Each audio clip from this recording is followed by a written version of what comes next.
कभी सोचा है कि जिन्हें हम अक्सर कम अकल समझते हैं, वो असल में ज्यादा पैसे कैसे कमा लेते हैं?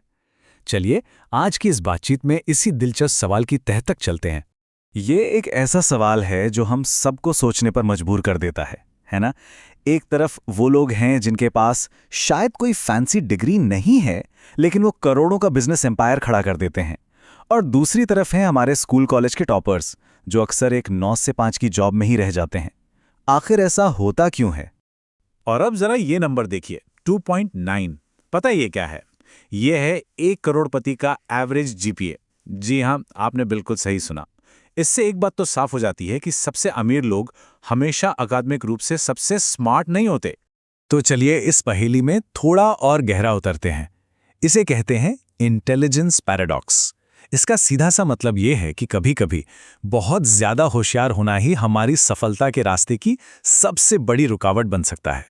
असल में होता यह है कि जो बहुत होशियार लोग होते हैं ना, वो अक्सर 3 तरह के दिमागी जालों में फंस जाते हैं।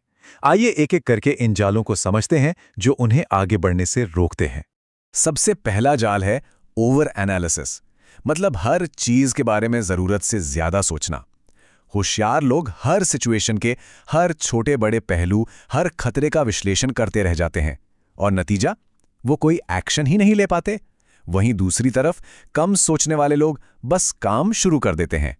इसे अनइन्फॉर्म्ड ऑप्टिमिज्म भी कहते हैं, मतलब बिना ज्यादा जानकारी के भी पॉजिटिव रहना। और ये जो आत्मविश्वास है ना, ये आता है डनिंग क्रूगर इफेक्ट से। ये एक बड़ा मजेदार साइकोलॉजिकल कॉन्सेप्ट है। इसके मुताबिक जिन लोगों को किसी चीज के बारे में कम पता होता है, वो अक्सर अपनी काबिलियत को लेकर ओवर कॉन्फिडेंट होते हैं। उन्हें ये पता ही नहीं होता कि उन्हें क्या क्या नहीं पता, और यही अज्ञानता उन्हें बिना डरे एक्शन लेने की हिम्मत देती है। अब आते हैं दूसरे जाल पर, और यह है बेवकूफ दिखने का डर। देखिए, कई होशियार लोगों ने ना अपनी एक स्मार्ट वाली इमेज बना रखी होती है। उन्हें इस बात से बहुत डर लगता है कि अगर वो फेल हो गए तो लोग उन्हें बेवकूफ समझेंगे, और बस इसी डर की वजह से वो कभी कोई रिस्क ही नहीं लेते। इसको एक छोटे से किस्से से समझते हैं। एक क्लाइंट थी जेसिका, और वो अपनी मीटिंग्स में कभी कोई सवाल ही नहीं पूछती थी। जब उनसे पूछा गया कि वो ऐसा क्यों करती हैं, तो उन्होंने माना, मैं नहीं चाहती कि कोई ये सोचे कि मुझे अपने काम के बारे में कुछ पता नहीं है। वो अपनी उस स्मार्ट इमेज को लेकर बहुत ज्यादा परेशान थी। फिर एक दिन उन्होंने हिम्मत करके एक बहुत ही, कह सकते हैं, बेवकूफ़ी भरा सवाल पूछ लिया। और जानते हैं क्या हुआ? उस एक सवाल ने उनकी लागत आधी कर दी और उनका बिजनेस सिर्फ 90 दिनों में डबल हो गया। तो बात यह है कि कभी-कभी सबसे समझदार लोग वो होते हैं जो बेवकूफ दिखने से बिल्कुल नहीं डरते। और अब तीसरा और आखिरी जाल, एक खराब रिस्क रडार।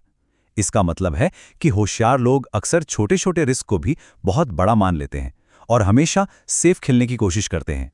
और ये स्लाइड इस बात को एकदम साफ दिखाती है। एक तरफ याहू ने स्मार्ट बनते हुए गूगल को खरीदने का मौका गंवा दिया क्योंकि उन्हें रिस्क बहुत बड़ा लगा, और दूसरी तरफ फेडेक्स के फाउंडर, जिन्होंने कंपनी के आखिरी $5000 जुए में लगा दिए ताकि वो अपने कर्मचारियों को सैलरी दे सकें। कभी-कभी सबसे बड़ा जोखिम कोई जोखिम न लेना ही होता है। तो ठीक है, प्रॉब्लम तो समझ आ गई। अब बात करते हैं सॉल्यूशंस की। यहाँ 3 बहुत ही सिंपल स्ट्रैटेजीज हैं जो कमाल के नतीजे देती हैं। पहली स्ट्रैटेजी है मॉडल करें फिर मॉडिफाई करें। मतलब किसी कामयाब इंसान के तरीके को पहले हूबहू अपना लो। रिसर्च भी यही कहती है कि जो लोग किसी सफल बिजनेस मॉडल को कॉपी करते हैं, उनके कामयाब होने के चांस 20% तक बढ़ जाते हैं। कुछ नया करने से पहले वो करो जो पहले से काम कर रहा है। दूसरी स्ट्रैटेजी है जोन ऑफ जीनियस। इसका सीधा सा मतलब है वो एक काम पहचानो जिसमें आप सबसे बेस्ट हो, और बाकी सब चीजों के बारे में बेवकूफ बन जाओ। मतलब जो काम आपकी मेन स्किल नहीं है, उन्हें या तो किसी और को दे दो या ऑटोमेट कर दो। तो अपना जोन ऑफ जीनियस कैसे ढूंढे? खुद से ये 4 सवाल पूछने होंगे। ये जापानी इकिगाई फिलॉसफी से लिए गए हैं। पहला, आपको क्या करना पसंद है? दूसरा, आप नेचुरली किस चीज में अच्छे हैं? तीसरा, दुनिया को किस चीज की जरूरत है? और चौथा, आपको किस काम के लिए पैसे मिल सकते हैं? इन चारों का जवाब जहां मिलता है, वही है आपका जोन ऑफ जीनियस। और तीसरी स्ट्रैटेजी, सिंपल स्केल्स, मतलब बिजनेस को सरल तरीके से बड़ा करना। एक बात हमेशा याद रखनी है, कॉम्प्लेक्सिटी यानी कि चीजों को उलझाना ग्रोथ का सबसे बड़ा दुश्मन है। सबसे सिंपल सॉल्यूशन ही अक्सर सबसे असरदार होता है। इसका सबसे बेस्ट एग्जाम्पल है सिरिराजा सॉस के फाउंडर डेविड ट्रान। उनका प्लान क्या था? एकदम सीधा, मैं एक ही काम करूंगा और उसे बहुत अच्छे से करूंगा। उन्होंने सिर्फ एक हॉट सॉस बनाने पर फोकस किया और उसे दुनिया की बेस्ट सॉस बना दिया। आज वो एक अरबपति हैं।